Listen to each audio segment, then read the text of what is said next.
Welcome back to another episode. So today we'll be talking about the May stats for the Denver real estate market. We were recording this in June, but now we have all the stats for May. So we'll talk about the main stats for May, some lending updates, and also just some rental updates as well. My name is Chris Lopez. I'm a real estate agent here at Your Castle Real Estate. I focus on helping people buy investment property. My co-host is Mr. Joe Massey at Castle & Cook. Joe, how's it going? Fantastic. Great to see you today, Chris. Thanks so much for having me on the podcast. Always. I really enjoy doing these market updates. And this one's going to be a little different than some of the ones we've done in the past with the stats. So I'm kind of excited. There's some different news, different things coming out of the market here.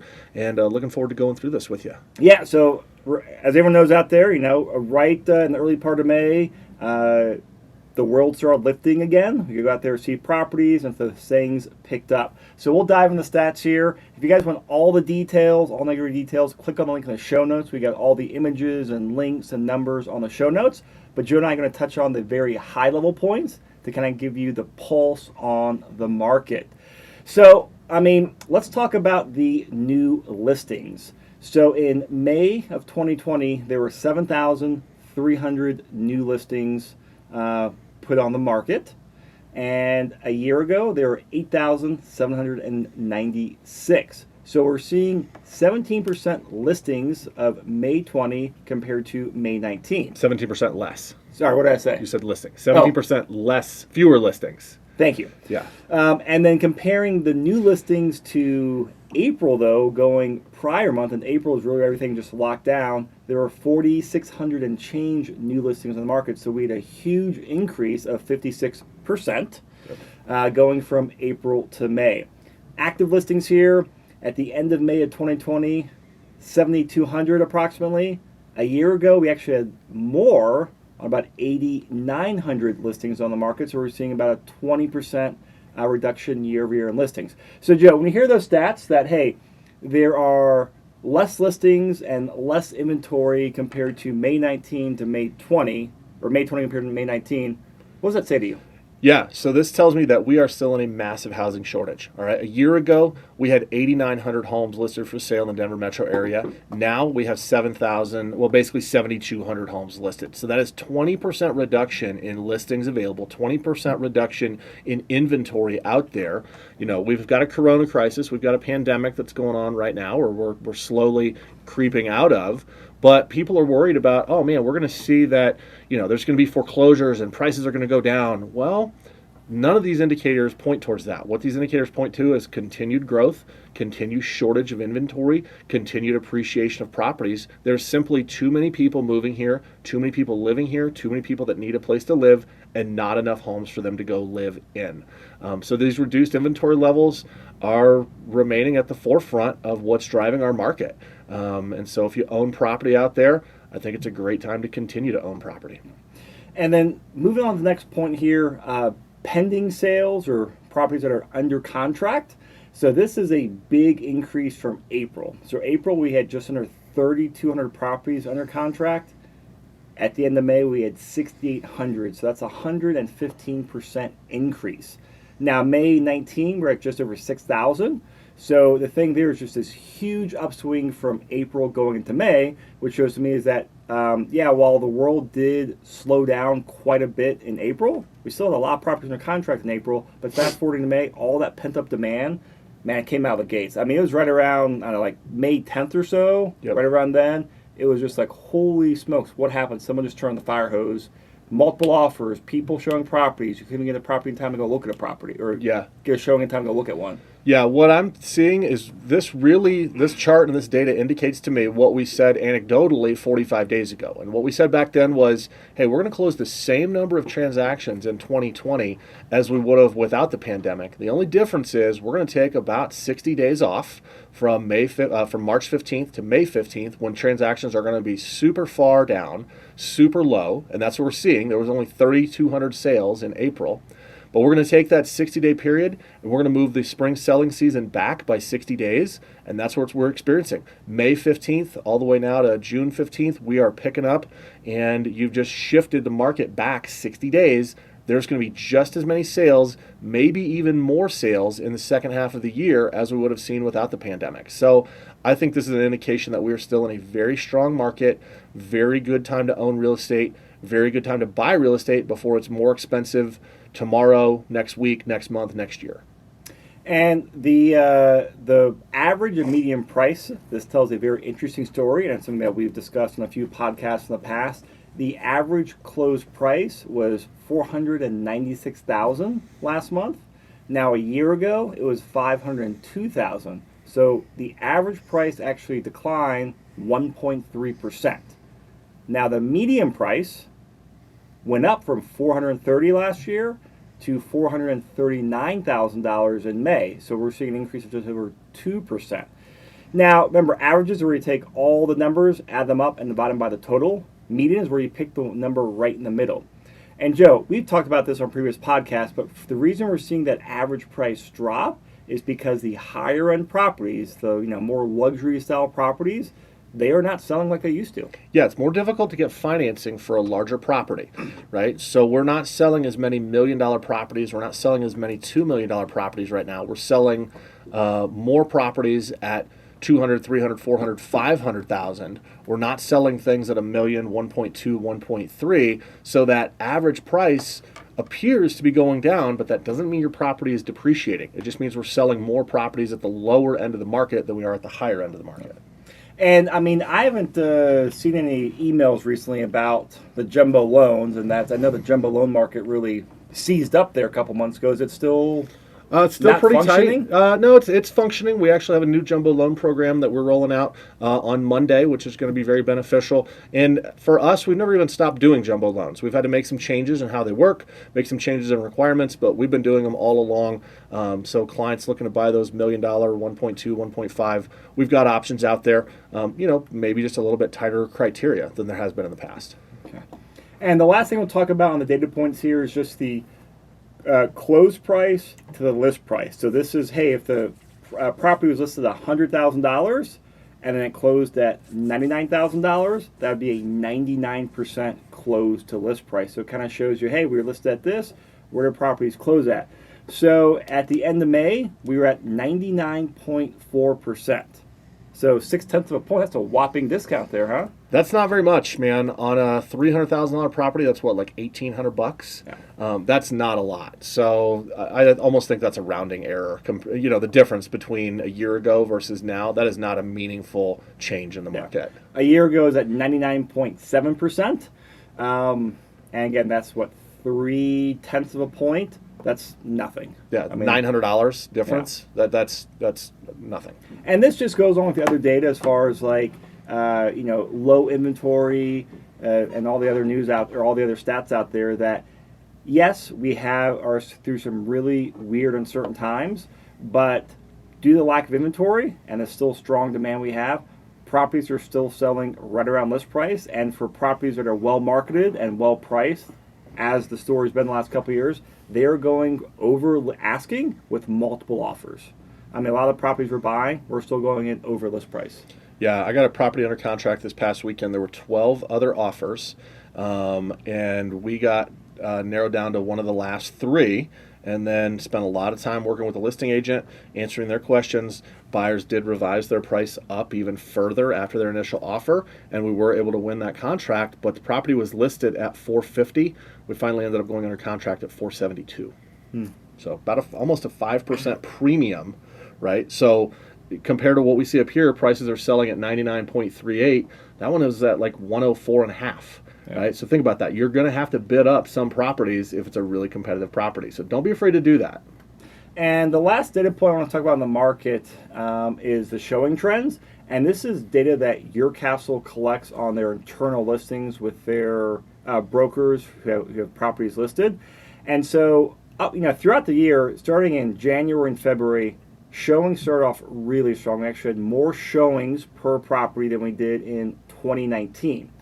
And then they started dropping off in March because right around mid-March we got locked down. And then April they just went off a cliff to about 4 showings per property, which still seems very high to me for the month of April. But then going back up to May, it goes back up about 10 properties, and it makes a perfect V on the graph. So Yep. starts there, drops off, and goes right back up. So it's a V-shaped showing trend, and that just goes in line with all the other data we talked about where there's strong demand to go out there. My prediction on this, Chris, when we get these stats for June, I think we're going to see that showings per average listing is going to be up somewhere between 12, 13, 14, continuing that upward trend, putting us ahead of even where we were at in 2019 and 2018. That's my prediction. So you guys tune in next month to see if I'm right or not. What are we betting? A cup of coffee. All right, well, Just from the cafeteria downstairs, not like yeah, Starbucks. the free coffee? Yeah, the free coffee Okay. downstairs. I like your So if style. I'm wrong, I'll buy as many cups of free coffee as you want. now let's talk about financing, because this has been a roller coaster the last couple months in the financing world. What's it like right now with financing? You know Just the what? lending world. Yeah, it's actually been really good. A lot of lenders are overburdened with refinances. They've not been able to keep up. So you have seen some lenders increasing interest rates, not aligning with the market because they're worried about volume and they cannot keep up with the demand. So a real easy way to slow down demand if you're an individual lender would be to increase your interest rates, and that slows down the number of applications coming in. That's not something that we've done, and not everyone has done that. We have seen that happen with some of the larger national lenders, which you guys can go to their websites and easily see those indications. So you will see a little bit of that some lenders are overwhelmed with refinance volume. There has been some changes in underwriting criteria. If you're self-employed, we do require a little bit more documentation now. We are looking at your bank statements a little more carefully, and we are looking for that year-to-date profit and loss to make sure your business has not been impacted by the COVID-19 crisis. Now, for self-employed, is that just sole proprietors, or is that? I know it includes sole proprietors, but what about something like me? I have an LLC and I pay myself a W-2. Yep. Am I considered self-employed, or You is are, that okay? because you own the company that's paying you. Okay. Right? So, yes, that would be considered self-employed. Now, we're very familiar with it. We make the process easy, but it is one or two extra steps for the client, one or two extra steps of paperwork that they didn't have to do in the past, but we're still handling those just fine. You touched on the jumbo market. Those are still out there. We're actually rolling out some new jumbo loan programs. And if you're looking to buy $1 million, $500,000, or $1.5 million, whatever, we've got a lot of options out there for that. But the big thing I would say is lower credit scores. Previously, we would go down to a 580 credit score. We've actually revised that now to a 620 credit score. So, and that's been common with many lenders. In fact, many lenders have moved their minimums up to 680 or 700. Oh, wow. One of my favorite large national banks that I love to pick on, they actually moved their minimum credit score to 700 and minimum required down payment to 20%.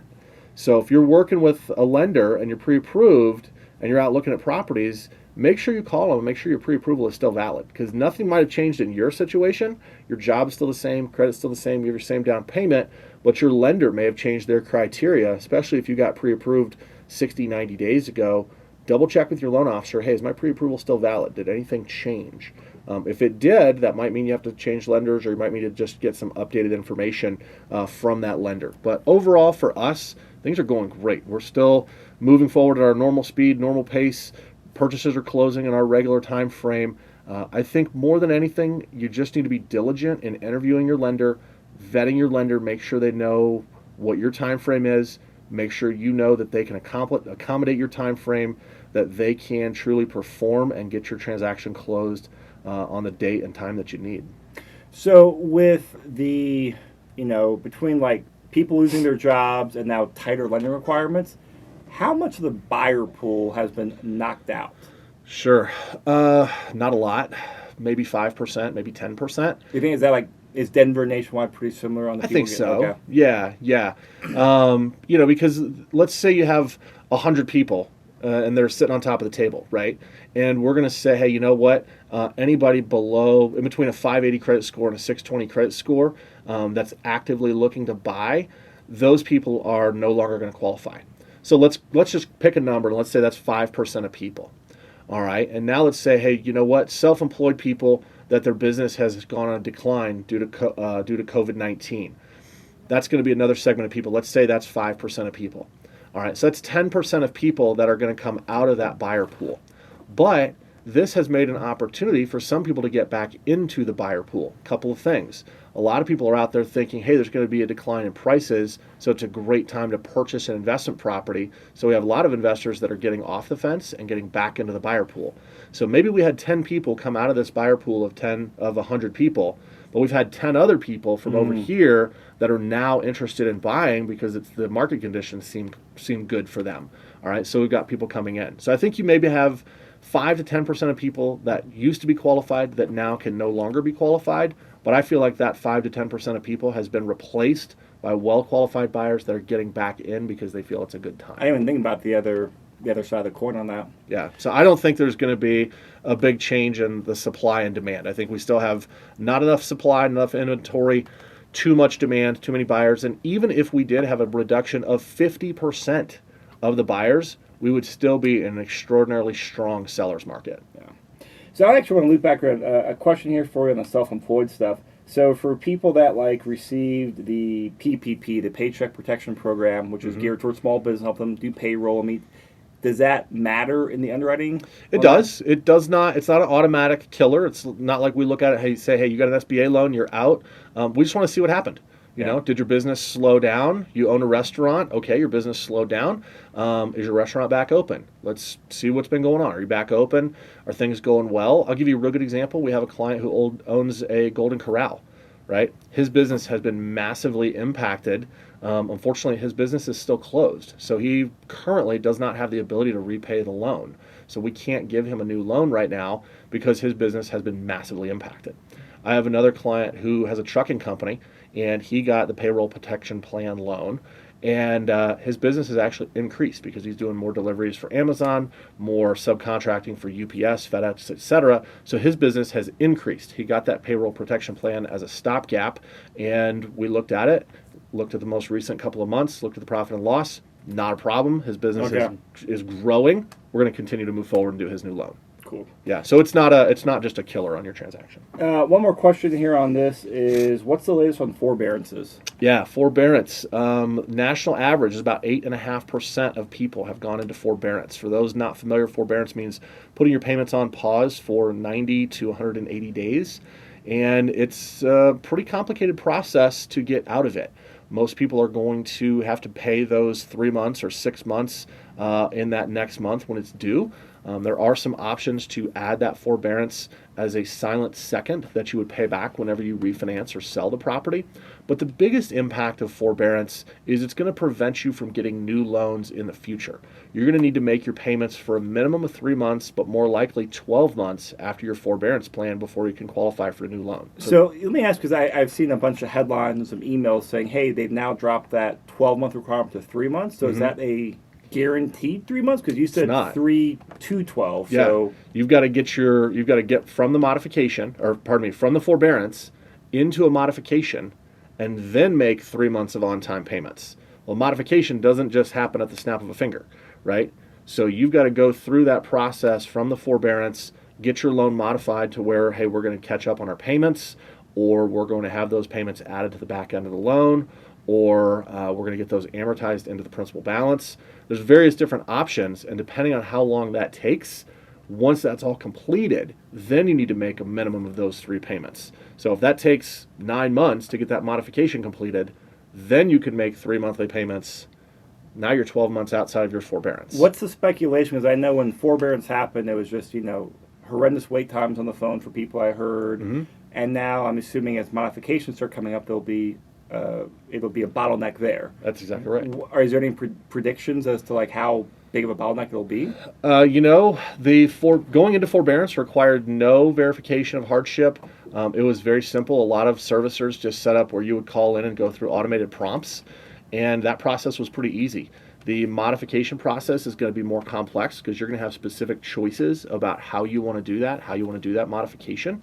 So I would expect certainly there to be a bit of a bottleneck there. So if you did a forbearance on April 1st, that July 1st payment is coming up pretty soon. I would get on the phone sooner rather than later to start dealing with that. Okay. Great. And then one more thing I want to talk about here is just a couple days ago, Your Castle published for the month of March just GRM maps, and GRM is gross rent multiplier. And what they did is they took a snapshot of pretty much like the Denver metro area, and they broke it down by neighborhoods and showed the GRMs. And they did one for a 1-bedroom, a 2-bedroom, a 3-bedroom, and a 4-bedroom. And GRM is a metric that I don't really use myself. I think you're more a fan of than I am, Joe. I use it all the time. Yeah, I like cap rates and cash return. But GRM is you take the sales price and divide it by the monthly rent to get the GRM. So, buy it for $100,000, divide by 1,000, your GRM of 100. 100. Yep. I'm glad you can do math. That's right. So the important points you want to understand here, and if you can zoom in on this a little bit, Yeah. so I'll use some real numbers here. So look at the 3-bedroom GRM, and if you guys want to see these or download them, go to the show notes. They're on there on the blog post, and they should be the high resolution ones. And always feel free to email me or email Joe, and we can get you these as well. Yeah. So exactly what Chris said. We're going to look at the 3-bedroom GRM map, and what we want to do is you'll notice that the areas in red are going to tend to, this is an average, they're going to tend to have worse GRM, 216 or higher. So the higher the GRM, the worse. The higher the GRM, the worse. The areas in blue, in dark blue, are going to have better GRMs. So better GRM means more rent compared to the purchase price. So let's scroll down a little bit here, Chris. Let's look at Wash Park. This is my favorite area to pick on. Gorgeous area, love Wash Park, terrible for rents. So if you scroll there, you see Wash Park East, GRM is an average of 289. The average price for an investment property there is $771,000. The average rent range is $2,300 to $3,000. So that's a GRM of 289 GRM. All right. So if I buy a property for $771,000, I can rent it for, on the high end, $3,027. Now there's some variables in there. Sometimes I can rent a little bit more, sometimes I can rent a little bit less. This is a neighborhood average. Well, now let's look directly to the west. Look at Valverde. This is a GRM neighborhood of 154. So here, average price is $302,000.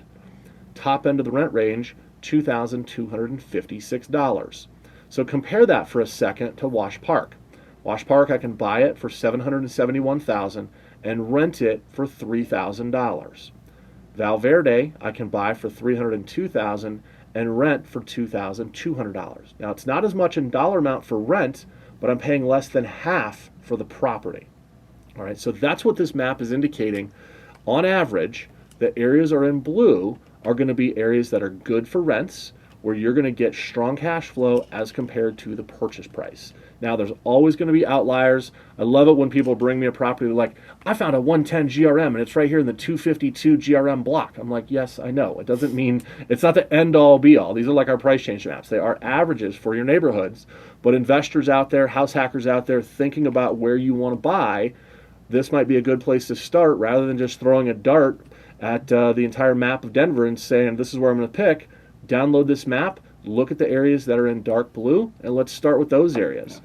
Be just a good jumping off point for where you want to start looking at properties. And I would not so much get focused on the GRMs, but just, hey, look at the color key. There's 5 different colors on here, and you'll notice patterns and say, hey, great, these areas look very promising. And the areas that are promising, they line up with the areas that we buy investment properties in. Like, hey, parts of Southwest Denver, Valverde, those areas, they have good GRMs. Well, guess what? We buy investment properties there. That's right. And other parts of town. So it's a great thing to get you like that, the big picture overview. And I definitely recommend, especially if you're newer to Denver, newer to investing, this is a great thing to spend some time and study and get a feel for areas where that price to rent ratio makes a lot of sense. Yep, absolutely. All right, guys.